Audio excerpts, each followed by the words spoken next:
Hi, Reed. How are you? I'm fine. How are you, Dad? Yeah, about the same level. I'm fine. Yeah. Huh. It's so I was setting everything up and then I saw the dates and it's now November.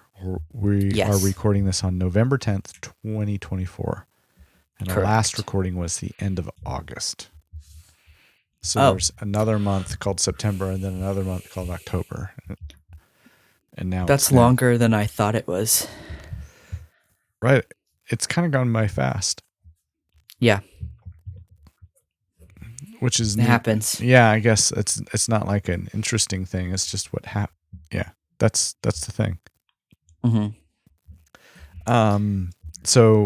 Episode 31. Wow. Yeah, and I guess. Okay, so I'm realizing this as it's coming out of my mouth. Our last podcast was in person. Yes. We were face to face. Now. Yes. We are not face to face. Right. I can see you on the screen. But we are in different states. Yeah, different time zones. The sun is in a different position in the sky. Yeah. Meaning that you are drinking a different beverage than I am. Right. Right. Which is fitting for you to bring up because we decided this would be a review episode. Mm-hmm. And we couldn't decide, or maybe we just thought of 3 different things to review. Mm-hmm. And so we came up with the 3 C's: coffee, cribbage, and career. Yeah. Which is, I don't know. Which is funny because you are not drinking coffee. Well, we were initially going to record earlier and then tech stuff and all that jazz. Yeah. Well, and also I had a lot of coffee really early. Mm-hmm. Your cat woke us up. Oh, early. Why? Why did he do that? I have various things I could say about it, but I'll choose not to be polite. Oh, he's perfect. Yeah, he's sleeping right here, all curled up. Both cats are right here. Good boy, Cassie. Yep. But at any rate, yeah, it's like 2:30 in the afternoon for me, and it's 1:30 in the afternoon for you. Yeah. But besides the time difference, I think I get up earlier than you. Yeah. So anyway, that's all to say that we're doing a review of various things that have caught our fancy over the last couple of months.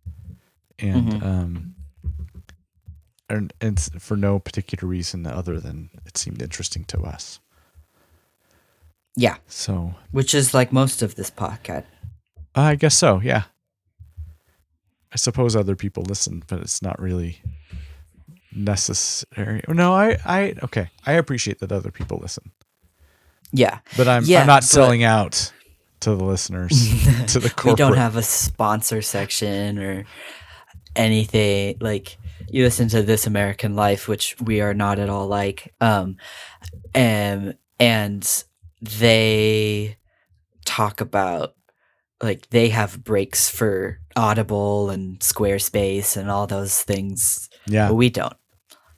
And we're on a different level. That's the difference between us and This American Life. Yeah. Mm-hmm. Although we have met Ira Glass. Right. Yeah. Years ago. Yeah. And he met you and said you were self-possessed, I believe. Yeah. Yeah. Yeah. Wonder if he'd remember you. Probably not. He probably meets. Yeah. Obviously, he meets lots of people. He meets and that was also like 10 years ago or something. Right. At this point. He might be a listener. Maybe. Yeah. Our listeners probably. We should have him on the podcast and then we can go on This American Life. That's a good idea. Yeah. Okay. I'll invite him. I feel like he puts a little bit more thought into his podcast than we do. He's got a whole production team. Yeah, and I think he has maybe a script or an outline or something that he goes into it with. I don't know. I mean, sure, he has questions, but I think most of what makes that seem so polished is the fact that they curate and edit a whole bunch. Yeah, we don't edit. No, we're the opposite of editing. Yeah. I mean, I'm still waiting for the day where we say, oh my gosh, we have to cut that part out, and it hasn't happened yet in 30 episodes. Yeah. I mean, against maybe we should have cut stuff out. Probably. Yeah. I mean, we've been recording for like 5 minutes now, and we haven't even started really the podcast. Yeah. But that's okay. Yeah. Yeah. I told people at work that I had a podcast, and they were like, "Oh, what's your podcast about?" I was like, "Well, it's not really a podcast. It's more of just an excuse for my dad and I to talk, because otherwise we don't really talk." Well, no, we talk, but yeah, it's like a I get structured it. I time understand for us what to you're talk. saying. Yep. Yeah. Because I think the other last time I called you was because there was something with my car or something like that. So. Oh, the tire. Yeah, the tire, or there was a time when the gas pump, I was pumping my gas, and the gas didn't. There's like an automatic thing that turns off your gas before it, like when it's full, and that thing didn't work. Yeah, that so wasn't it the spilled car. some That gas. was on the gas station side of things. Yeah. But now, ever since then, I've been a little bit nervous pumping my gas. I haven't gone to that exact pump yet, again, because I don't trust that one. Yeah, for good reason. I've been to that same gas station, but I use a different pump. Because there's something wrong with that one. Yeah. Yeah, I had forgotten about that. Yeah, the last few times I've talked to you about I called you. Yeah, I've been because there's been something car up disasters. with the car. Yeah. Yeah. What do I do about this? Yeah. Yeah. So that's a good point. So this is a good way to connect, and we get to document it. Mm-hmm. To prove to the world that we do talk to each other. Yeah, not that they need proof, but yeah. But kind of to prove to Mom that we talk to each other. She's like, because every other time I'm like, oh yeah, I talked to Dad in the car, and she'll go, oh, you did? Oh, what'd you talk about? I'm like, I don't know. We just talked. Stuff. Tires. Yeah. Yeah. How are your new tires? Good. They're not pop. They didn't pop, so that's good. Yeah. Did you notice a difference between new tires and old tires? Not really. Oh, that's but it also hasn't rained yet since I got them, so that'll be fun. Mm-hmm. I'll see if I hydroplane on the highway next time it does.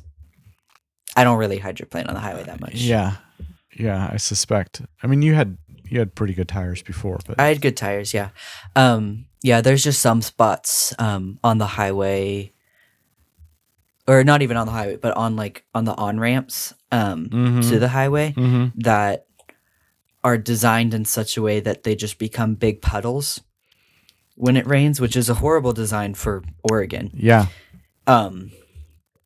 So those spots just become big puddles. And so that'll be fun to try with new tires. Yeah. See if they're as advertised.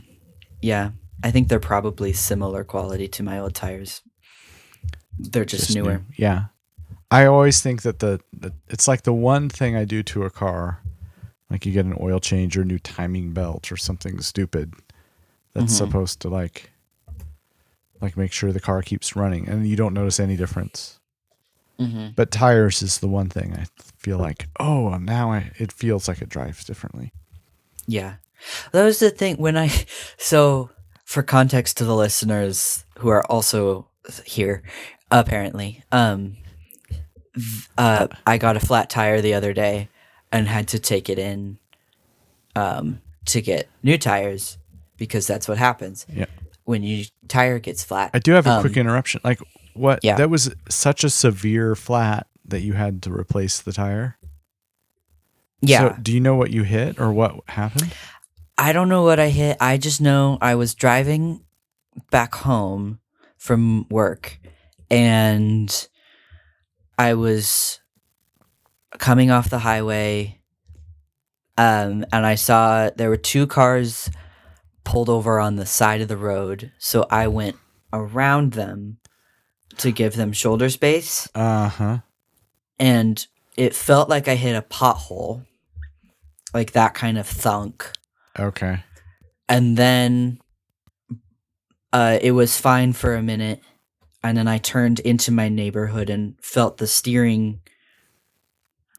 Like the steering was kind of weird. And then it got worse. And I was like, I think I have a flat. Yeah. And so I pulled over and my tire was flat. Like all the way flat. Yeah. Yeah. Like it wasn't like a leak or anything. And yeah. Okay. And then I was so close to my house that I initially was like, okay, I can just pull it into the driveway and fix it in the driveway so I'm not in the road.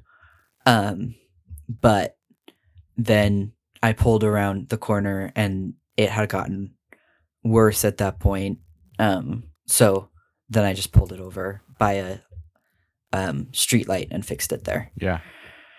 And changed my tire. Which you'd never done before. Okay, so it's all coming into view for me. Like, yeah, they must have had some kind of incident, and then there's something on the off ramp or on ramp. Yeah, something on that street that I think like maybe they had also like, because they've also been doing construction on that road for a while. So I wonder if there was something left on the road.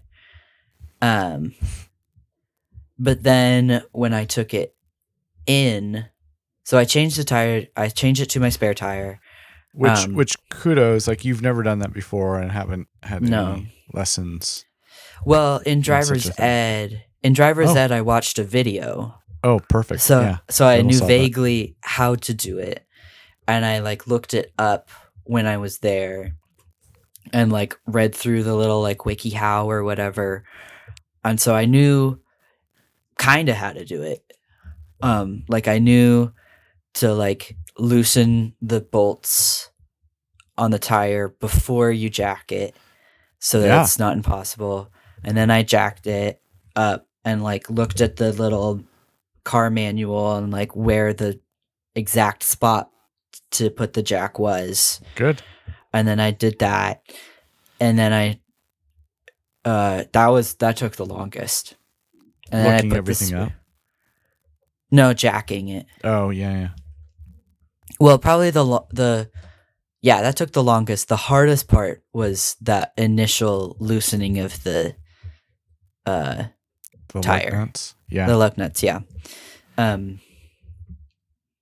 Yeah, that can be nearly impossible. Yeah. Yeah, which is good because I don't want it to just fall off. Good point. But I knew to do that in like a star pattern from driver's ed and stuff like that so that it loosens better and then so you tighten it evenly or something. I don't know why, but I know that's what you do. Yeah. And then I did that. And then the jack took a while because it takes a while to get the car up in the air. Yeah. It's like thousands of pounds you're trying to lift. Yeah, it took forever. Well, it didn't take me that long. I probably fixed it in like a half an hour. Yeah. Which was not bad. And then putting the tire on was not the hardest part. Yeah. Except I initially put it on backwards. Well, no, I didn't put it on backwards, but I tried to put it on backwards. And I was like, why is it not going through? And it's because the instruction parts are on the outside of the tire, where I assumed they'd be on the inside of the tire. Oh. Because like that's like with everything else, they're like the hidden parts. In that case, it's good to be on the outside. Yeah, but then I turned it around and it went on fine. Wow. And then I drove it home. And then Which was like a block. yeah, it was around the little cul-de-sac thing. Yeah. Yeah. But then and then I drove it to Les Schwab in the morning. And then Not a sponsor of our podcast. what? They're Not a sponsor. Not a sponsor. No, they are not a sponsor. Although I do like Les Schwab. Yeah, they were nice. I had popcorn and stuff.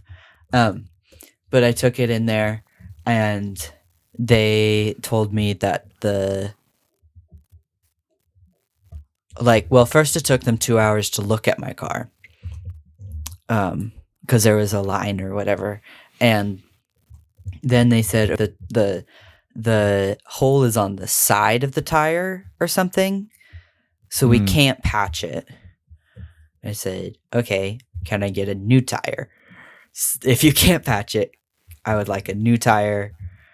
And they said, yes, but since your car is all-wheel drive, we have to replace all of the tires. Yeah. I said, okay.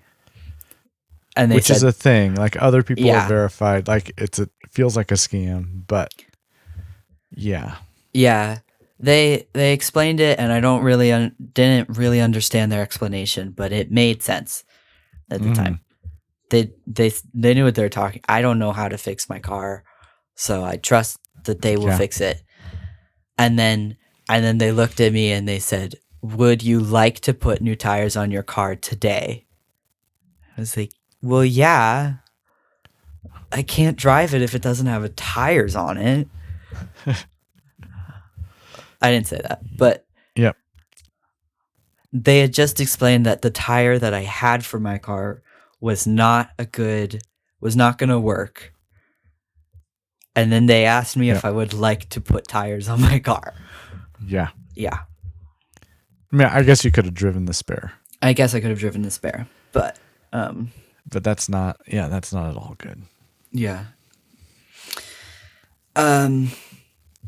Not even started with the podcast of programming yet. Yeah, I guess this is bonus material. This is a different sea of car. Yeah. Oh yeah. I Coffee, cribbage, career. Yeah, I guess we could cut this. We could cut this part out or something. No way. Okay. No way. This is bonus content. This is the stuff that they like pay, Patreon or oh yeah, this buy is me a coffee or the other the bonus things. The membership thingies. Mm-hmm. Yeah. Yeah. This is thank you members for your subscription. Yeah. You can listen to a different podcast. No, you've gotten to listen to this. Yeah. For free. Now on to our free for everyone else. Yeah. Exactly. Okay. Yeah. Yeah, but long story short, my car is fixed. Yeah. And I changed a tire. Yeah, you've done a lot of adulting lately, I thought. Yeah, I'm kind of sick of it. Yeah, it's me too. Yeah. It's been a lot of adulting very quickly, rapidly in a couple months. Yeah. We could talk about if they dig this up in the archives of or the archaeological pits or whatever and say, "Oh, what was this podcast about?" We should say like there was just a major election. Yeah. We are Americans. Yeah. And I think it's fair to say it was a tough election for each of us. Yeah. Yeah. Wasn't and I don't know if I don't know if that's something I don't think it's a short enough thing that it would fit within the 1 hour analysis. Got any quick like political science? I suppose like when we talk about careers and work that this might come up, but yeah, it's kind of relevant to what I do for work.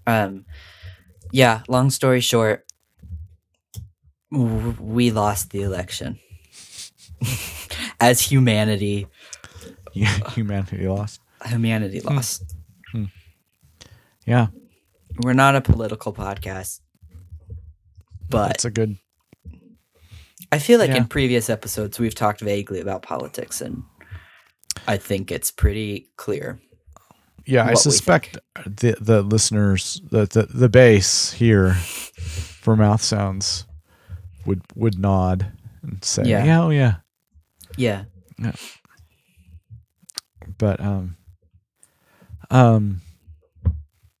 yeah, but there's other stuff to talk about. Is I suppose our active uh not defiance or protest, our active resilience is in recording the other things that we've got to talk about. Yeah. That we can keep going. Yeah. So this was pitched as, and again, I believe it's because we couldn't think of a single review that we wanted to do. Yeah. There's multiple of them over the last few months. So, Yeah, because we initially thought we've had ideas of talking about cribbage for a little bit, as well as talking about like work and that kind of stuff, like a review of work. But we weren't sure if they would fit into like individual podcasts, like if we'd have enough to talk about. So I'm guessing now this is going to be like a 4-hour podcast. Probably. Yeah. That's okay. Yeah.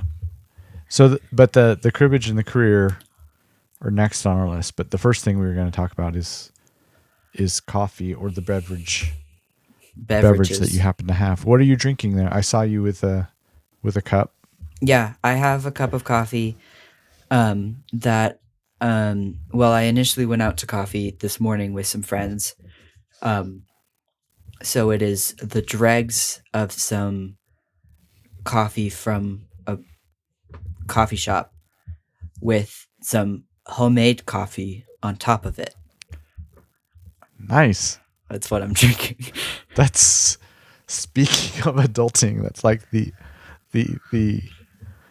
that is the epitome of adulting. Yeah. I've got some reheated coffee on top of some other coffee. Yeah. Nice.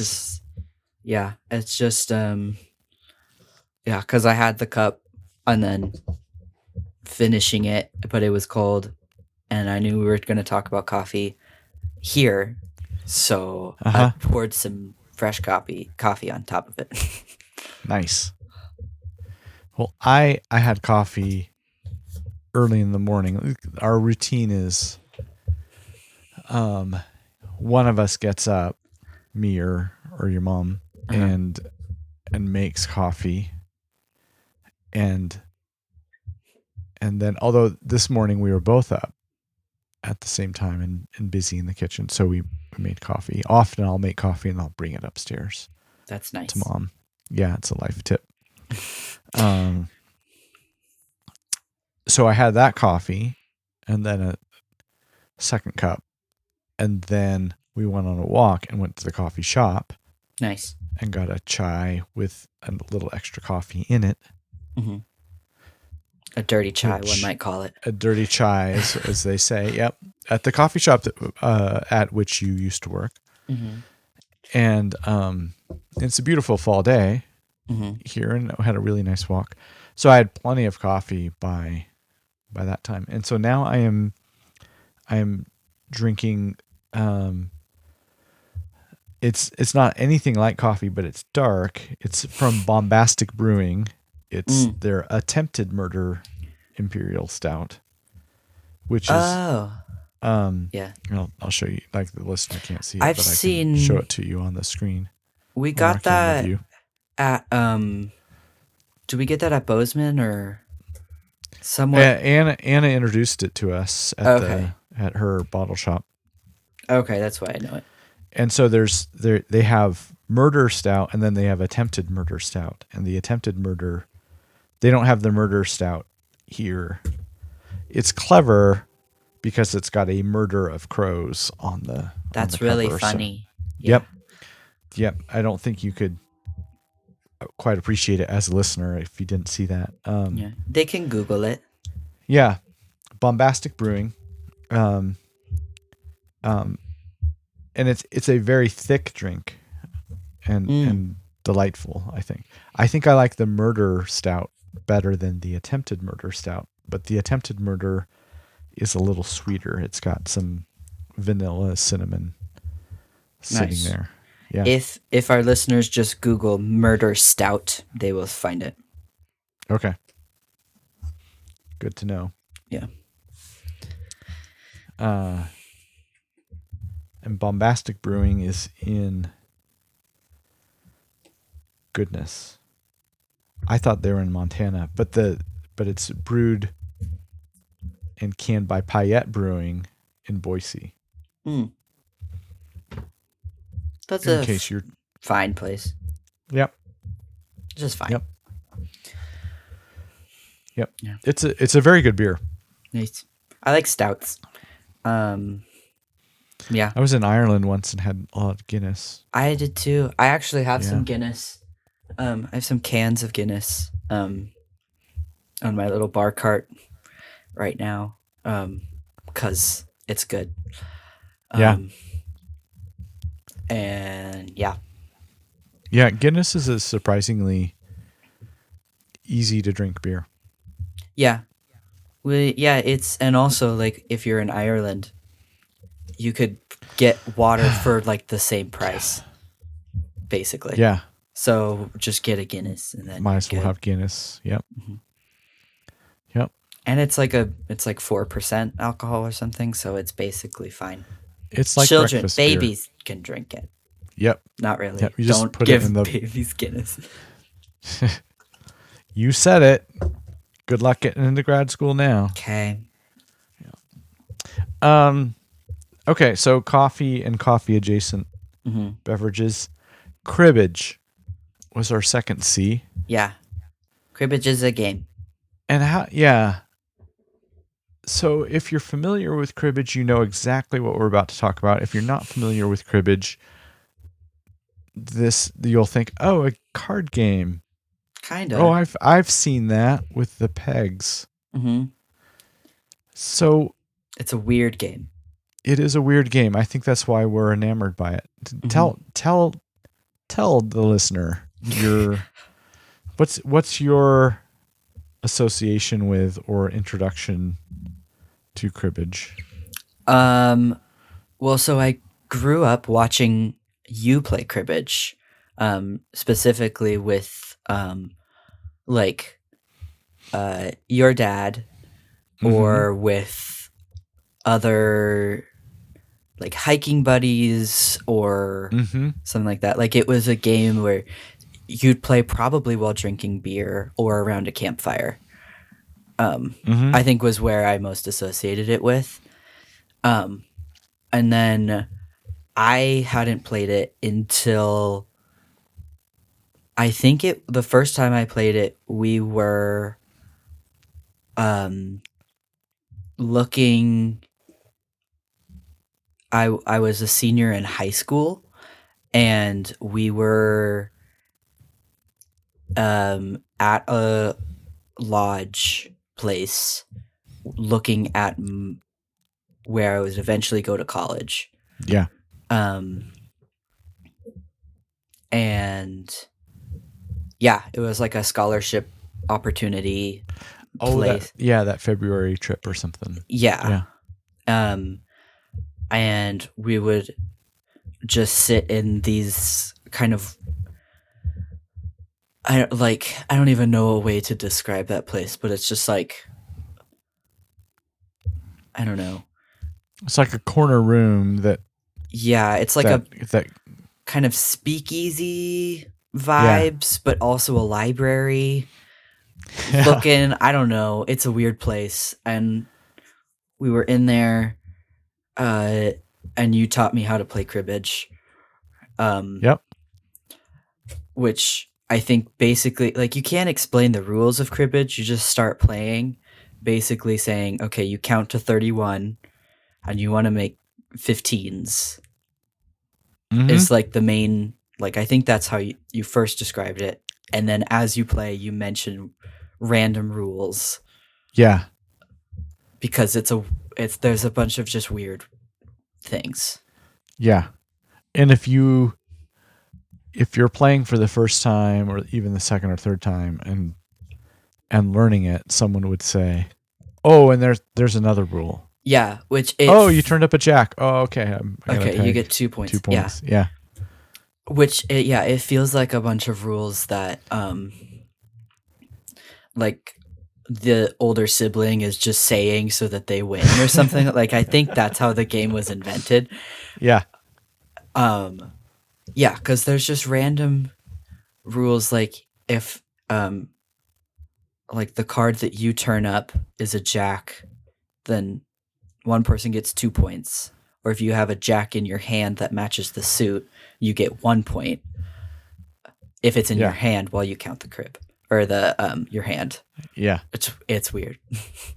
Yeah. Yeah, and it really does feel like, oh, this is a rule that someone made up when they were losing and they needed one more point. Yeah. It's yeah. But then all these other conventions of like even like, oh, we're gonna count to 31 and 15 is special and Mm-hmm.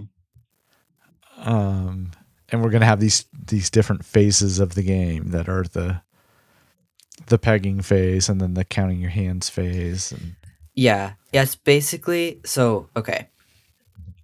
To play cribbage, like there's usually 2 people, and everyone gets 6 cards, and then you put 2 cards in a crib, which is just another hand basically that you don't look at, and then an extra secret hand. a secret hand the dealer is going to get eventually. Mm-hmm. And then you turn over a new card, which doesn't matter right away.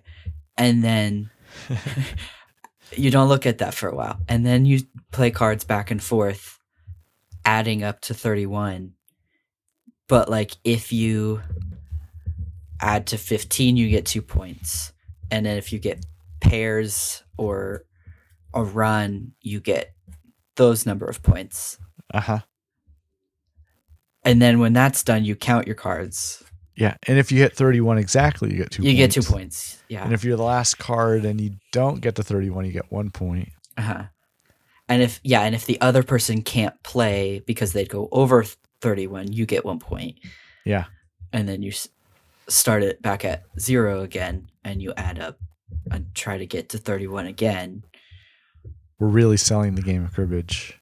Well, it's a weird Yeah. You can't describe it and say, oh, now I want to play it. You have to like see it being played and then play it. Yeah. Yeah, and then you add up your hand, basically, just also counting to 15 if possible, but also like the like any other card game rules of like flush or runs or pairs or anything like that. Mm-hmm. And then you get those points. And then there's kind of special, like, that's exactly right. All those things are true, and that summarizes the entire game. But then there are these special codes. Yeah. Like you say, oh, a double run for 8. Double run for 8, 15-2. Yeah, which is all exactly embedded in what you described.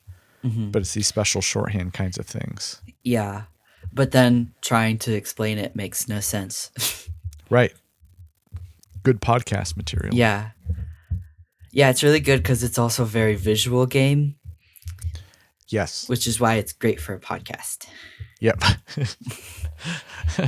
Good judgment on that. Like, oh, we haven't had a podcast for 3 months. What should we do? Oh, I know. Yeah.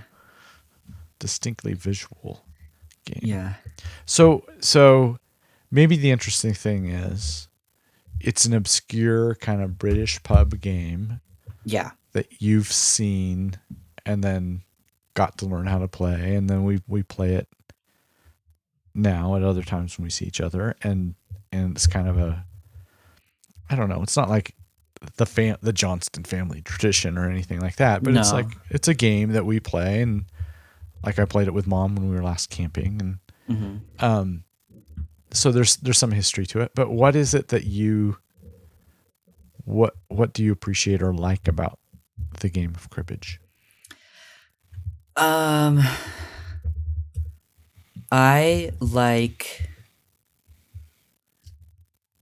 I like that it's not a game that I feel like I could get really good at. Like, I think it's the kind of game where I know the rules and I know how to play it. And I'm like, as I continue to play it, I get better at recognizing, like, oh, I want to keep, like, specific cards. Like, I like getting like a 4, 5, 6 in my hand. Of course you would. Because that's a run and it's also a 15. Yep. So that's 5 points right there. Yep. So that's a good one. Or something like I like that I know how to play the game better, but it's not a game that I could necessarily get better at playing because it's not like a strat. It's still a lot of luck. Yep. And kind of who you're playing with too. Yep. I like those things that, and this sounds backwards, that I like the game because there's so much chance involved. Mm-hmm. And then your skill or wherewithal is only going to help you like plus or minus 10% or something. Yeah. Like it's mostly luck, and you try to push the odds in your favor by making good decisions. Yeah. Which I think is so going back to your flat tire and adulting, like that's most of life. Yeah. Is you try to kind of push on things and hope for the best, but a lot of it's out of your control. Yeah. But I also like the fact that it's like you can play it camping, or you can play it, late in the evening, or you can play it. It takes some focus. Mm-hmm. You have to be present in the game, but you But can also not like have chess. like this conversation. Right. Yeah. Exactly. Yeah. Yeah. Which there's very little luck in chess. Yeah. You have to be thinking. If you're playing well. Mm-hmm. And also that in Cribbage, you can be doing really badly at the beginning, but then get like one good hand and then be caught up or something. Which is, and that crib hand, which is so essential. Yeah, it's just like you're basically just get another hand to play. Yeah, at the end, or to count. You don't get to play it, but it's like, and weird. You swap back and forth who gets that crib. Yeah, and that can swing things wildly. Mm-hmm. Yep. And then also there's the skunk line, which basically means that if you win and the other person is behind the skunk line, it just means that they really, really lost. Yeah. I think if you're playing a tournament or keeping track, that counts as 2 losses or 2 wins. Just means the other person was not good at that game. Yeah. Or just had really bad luck or something. Yeah. It's a good or bad, I don't know, good or bad, but it's a point of saying, oh, here's how lopsided this game actually was. Yeah. Yeah. What are your initial memories of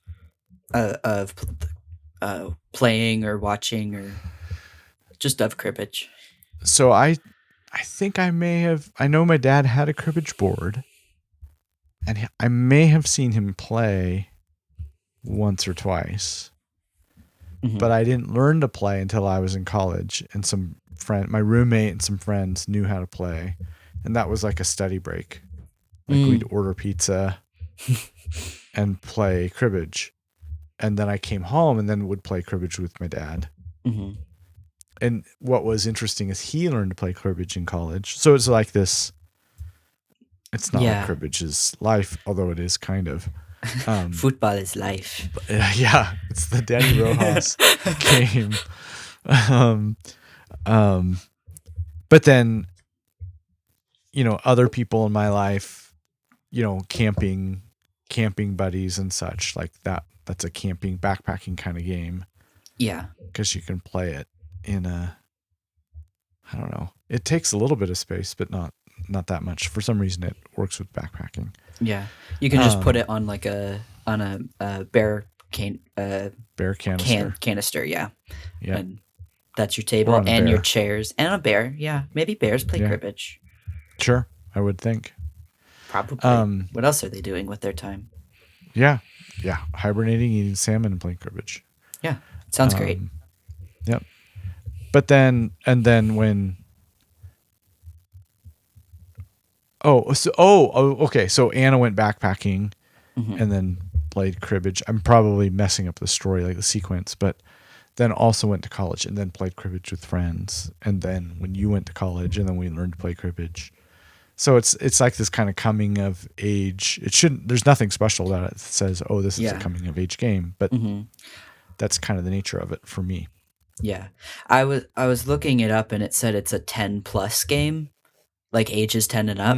I feel like, I don't know, maybe there's some really smart 10-year-olds out there, but or not smart, but like attentive 10-year-olds, but I don't think I would have had the patience for it when I was 10. It takes, it's not in this describes a lot of my life. It's not inherently interesting. Yeah. Unless you're really into it. Yeah. But I the other thing I really like about it is that you can play cribbage and do other things. Like it's a very conversational game. Like it can pause, or you can kind of you have to be focused on the other person who's there. Yeah. But and you connect with the other person who's there. But you can play the game and make that connection at the same time. Yeah.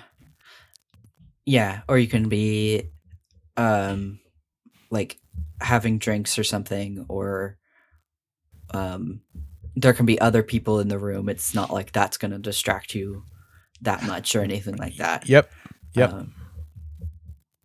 Like we've played it, I think, like at holidays or Christmas, like when other people are in the house, I feel like in an environment where I probably wouldn't want to be playing chess, I can still be playing cribbage.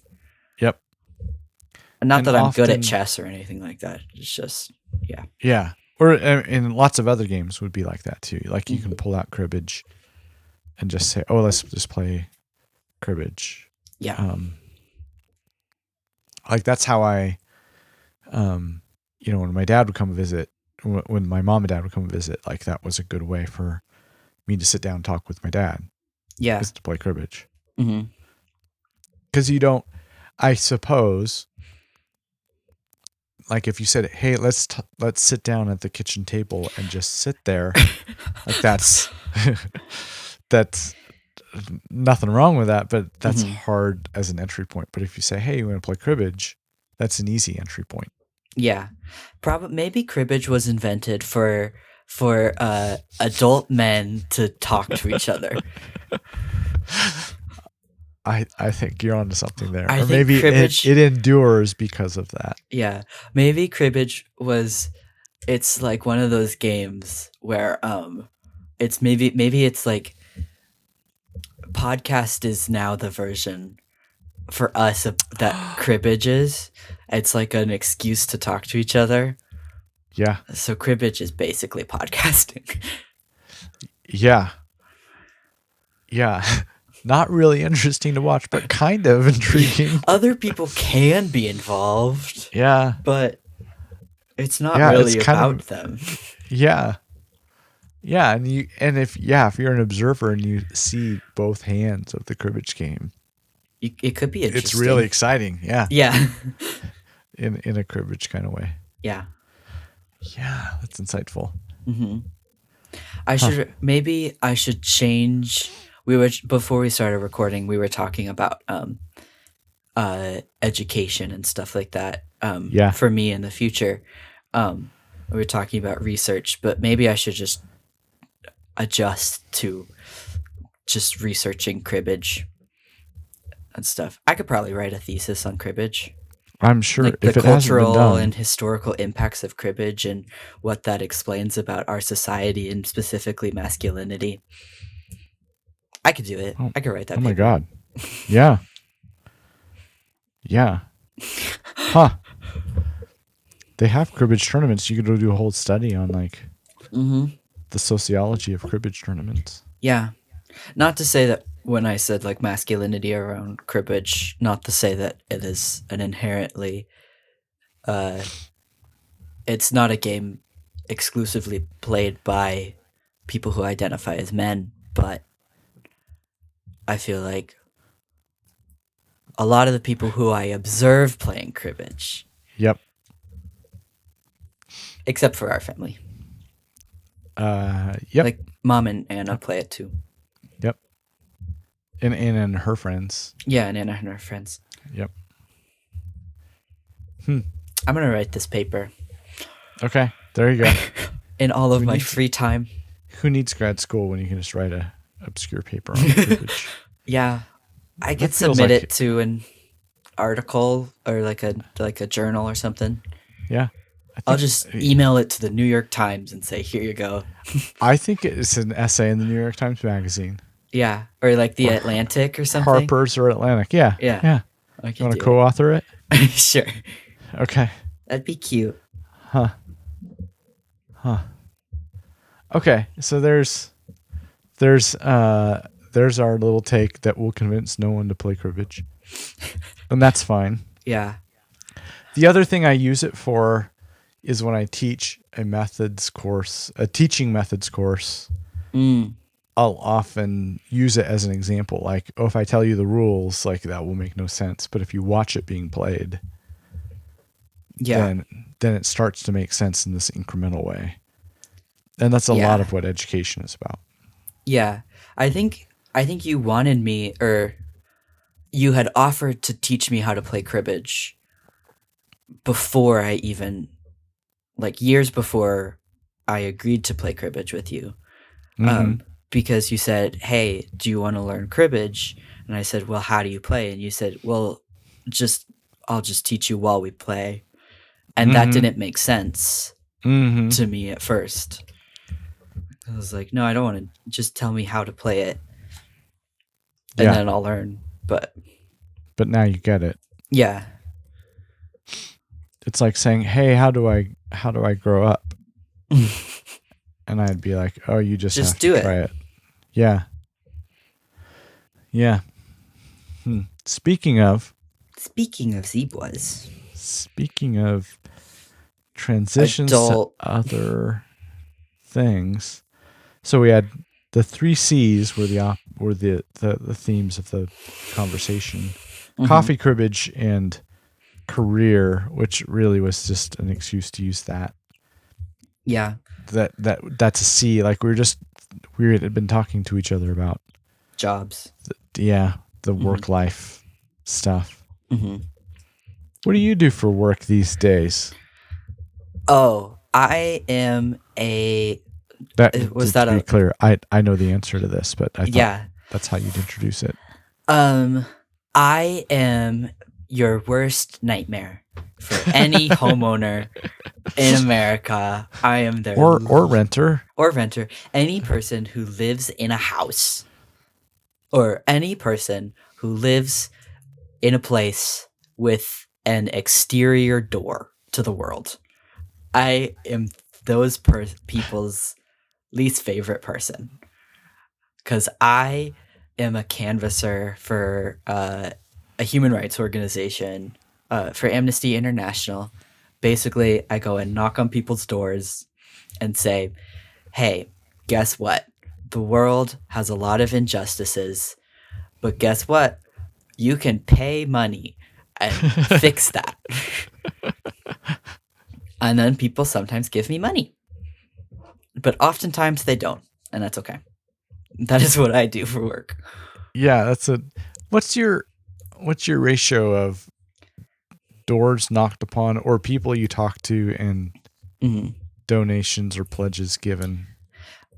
So the canvasser math that we kind of explain to people who are new is if we knock on 80 doors in a day, 10 of those doors will talk to us, and one of those doors will become a member. So it's a 1-to-80 door ratio, basically. It's a lot of doors. Yeah. Yeah. So it's kind of just finding that right person at that right time, who A, wants to have that conversation, and B, is in the space to donate to us. So what's your I don't even know where to start. Like, I was gonna say, like, what do you like about this job? Yeah. What do you like about this job? I like that. Well, I like being able to walk around a lot. I like walking, and my watch is very happy on days that I work, because it's like, wow, you hit 15,000 steps in a day when you work. So it really likes that. And also I like talking to people who care and who want to make a difference. Because often it feels like we can't make a difference in a lot of society or in politics or anything like that. So I like that I can make an effort to change what I can, where I can with this job, and also empower other people to also feel like they're making a difference. As in the people whose doors you've knocked upon, like they feel like they have a say, they have a leverage in what happens. Yeah, because like yes, they are giving donations, but they that's mainly because we're a nonprofit, and so that allows us to budget and go further and talk to more people and lobby on more people's behalf and that kind of stuff. But also by signing up with us, we can add their name to our collective and say, go to lobby in front of politicians or in front of corporations or anything like that, and say look at these tens of millions of names that we have of people who care about these issues, and kind of explain to them that these are the voters and the people who live in this society and who care about this impact, because that is how we can get people to listen to average folks. So it's not about large amounts of money or anything like that. It's about the large group of people more so. Right. So I've wondered about the math of your job, like what you get paid versus if it were just what you get paid versus what donations you get. I'm guessing that as an organization, they're kind of just breaking even. Probably, I assume it's not doing it's. Yeah. The donations aren't paying your salary. Exactly. No. Signing people up at the door, we do have a minimum, just because they're not only supporting Amnesty, but also that form of grassroots organizing. So we do have those minimums so that people can we can stay out there as long as possible. Yeah, but I assume it's not the nonprofit human rights organization sector is not the wealthiest place in the world, unfortunately. But But Yeah. they're paying you money not just Yeah. to like raise donations, but also to spread awareness. Yeah. Yeah, because even if we like don't sign up all of the people who listen to us, those people are still aware of what we are working towards, and Mm-hmm. that education also goes a long way. Yeah. Or I've talked to a lot of people who are super interested in what we're doing, and really care a lot, but everyone's situation is different, and they want to, like, they don't have expendable income in any way.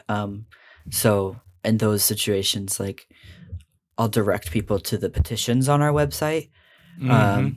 And while that doesn't help with like our funding, or that kind of stuff, and like keeping their voices on as many things as like on all of our things, and helping like financially Mm-hmm. aid the fight, they can still like add their names where they can. Mm-hmm. And that a lot of times people will say like, "Oh, I'm so sorry I can't donate," but then they feel empowered by me telling them about the petitions and stuff like that. So that's good. Yeah.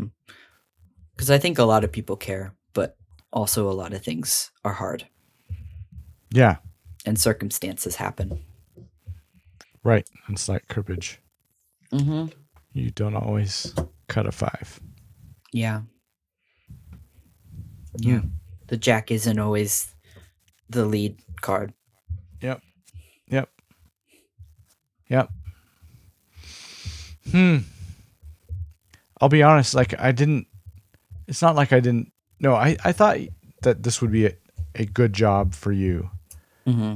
but I didn't know if you would like it as much as you have, because it's a lot of knocking on strangers' doors.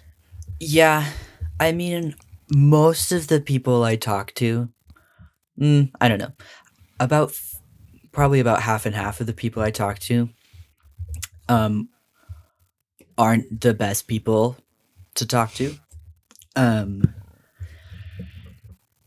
But we are in a group of people. Like, we're never out there by ourselves. So it's always like, and I really like my coworkers. And so a lot of the time it's like, oh, okay, that person sucks, and maybe they're rude or something. So, but we keep knocking on doors. Yeah. And sometimes there's cats that we can pet. Yeah, you've got lots of good pictures of neighborhood cats that you get to. Yeah. When it's nice out, there's cats just wandering around sometimes, and sometimes the cats want to be pet. So that's good. Yeah. But the cats don't sign up. But that's okay. Yeah, that's the way cats are. Yeah. They don't have any money. Right. I suppose they could care, but Yeah. maybe not. Yeah. Well, yeah. Anything you want to know about my job? I feel like I kind of know about your job. Would you like to explain to the listeners about your job? So, I teach in physics and astronomy, as well as in science teacher education. Mm-hmm. So my job should be like teaching those classes. Yeah. But also I write a lot of emails and sometimes figure out some accounting and sometimes other random stuff. We had our open house on Friday night. Did you know that? Fun. I saw you post about. I knew that it was coming up. I didn't know exactly when it was. Yeah. But I saw your editorial in the paper the other day. Oh yeah. Yeah. Was promoting about that. Yeah. Yeah.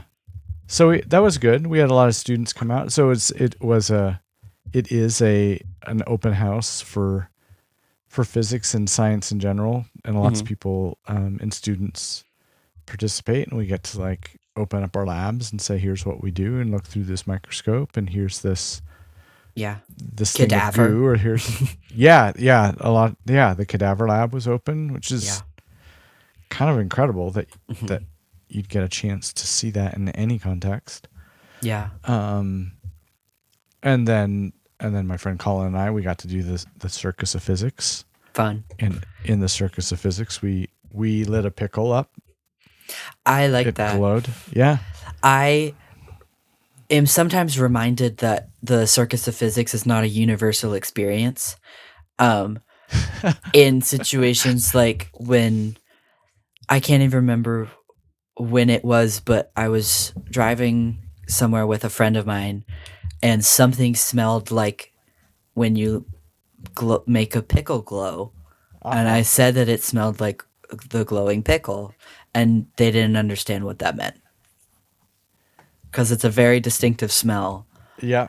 And also a very distinctive experience to stick some tongs in a pickle and then run electricity through it. I'm just quoting that right now. I'm writing this down. I'm sometimes reminded that the circus of physics is not a universal experience. Yep.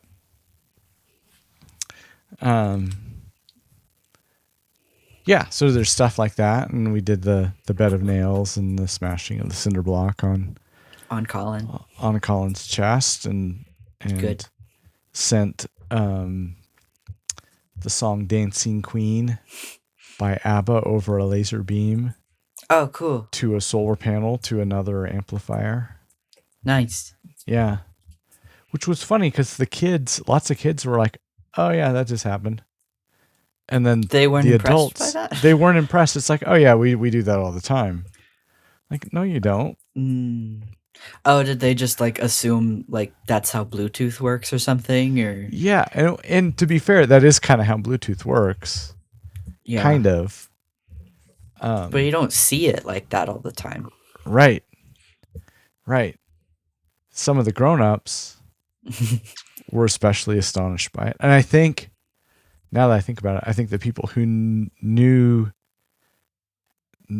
worked most closely with the fields of physics were the most astonished. Oh. I would assume those are the people who know about that more.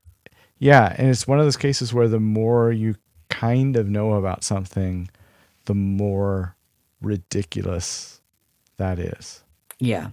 Or the more outrageous, unexpected that is, that it should work.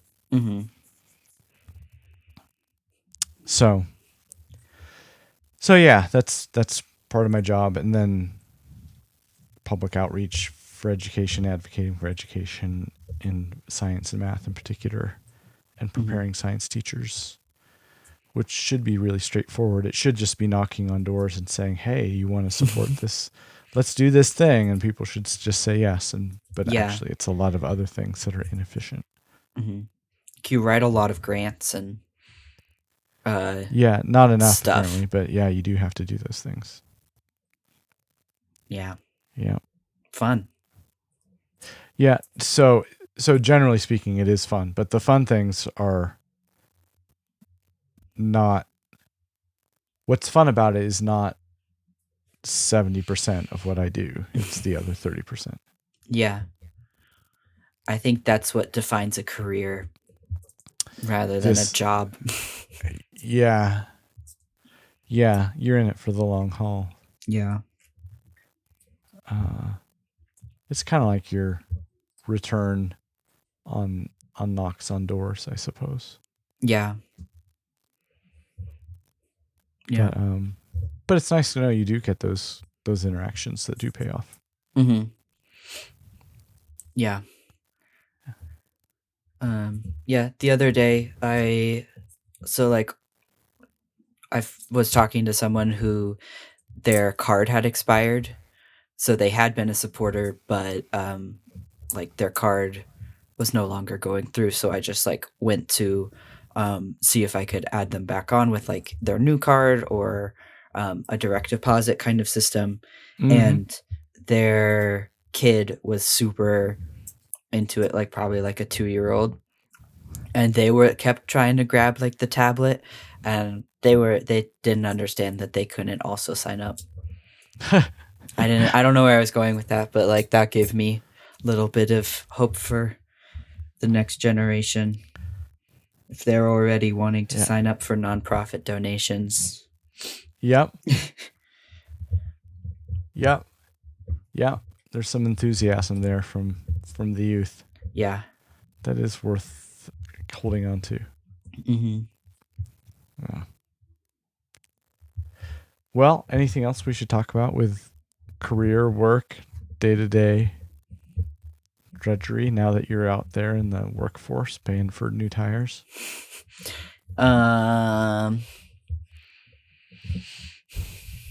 Not that I can think of. Did you have any inklings or questions or desires or? No, I think we can save those for another podcast. There are gonna be so many questions, writing questions. Yeah, from all this. like 5 of our listeners. Yep.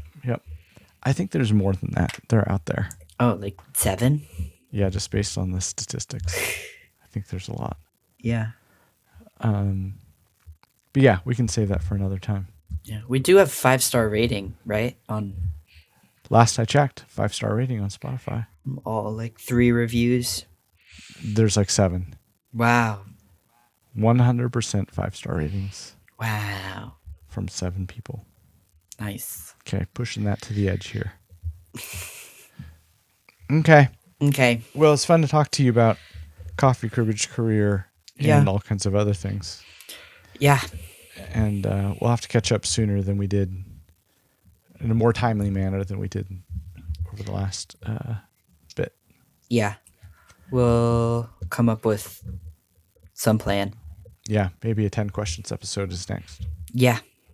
Okay. Or, yeah. And if our listeners have any burning questions or topic ideas or anything like that, they can send them to the email. Yep. dearmouthsounds@gmail.com. Yep. We get so many emails. Yeah. If we don't like your ideas, we'll just ignore them. Yeah. Pretend like we don't get any emails. Mm-hmm. Okay. All right. Okay, Reed. Good talking to you. Good talking to you too, Dad. Okay. Keep your feelings inside. Thanks. You too. I will. Okay. Okay. Bye. Bye.